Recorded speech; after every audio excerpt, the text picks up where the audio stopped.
ఈరోజు నీ జీవితంలో విశ్వాసం అంటే దేవుడు కార్యం చేస్తానికి సమర్థుడు. సంవత్సరాలు అక్కర్లే, గంటలు అక్కర్లే, హృదయంలో ఒక్క నిర్ణయం, మనసులో ఒక్క నిర్ణయం, జీవితంలో ఒక్క నిర్ణయము.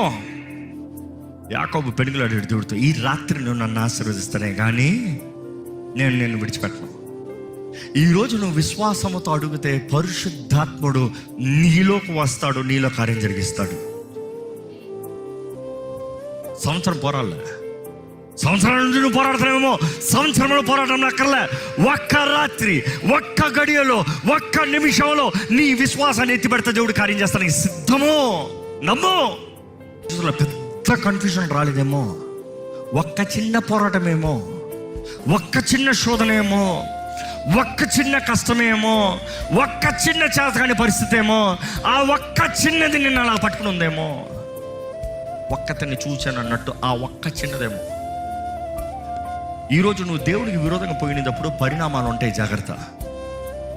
ఇప్పటికే ఇక్కడ ఉన్నవారు పరిణామాల్లో బ్రతుకుతూ ఉన్నారేమో, పోగొట్టిన పరిస్థితి, పాడైన జీవితంలో, పాడైన కుటుంబంలో, విరిగిపోయిన బ్రతుకుల్లో ఉన్నారేమో. కానీ దేవుడు అంటున్నాడు, నేను ఐ విల్ రిస్టోర్. ఏమంటున్నాడు? నేను బాగు చేస్తా.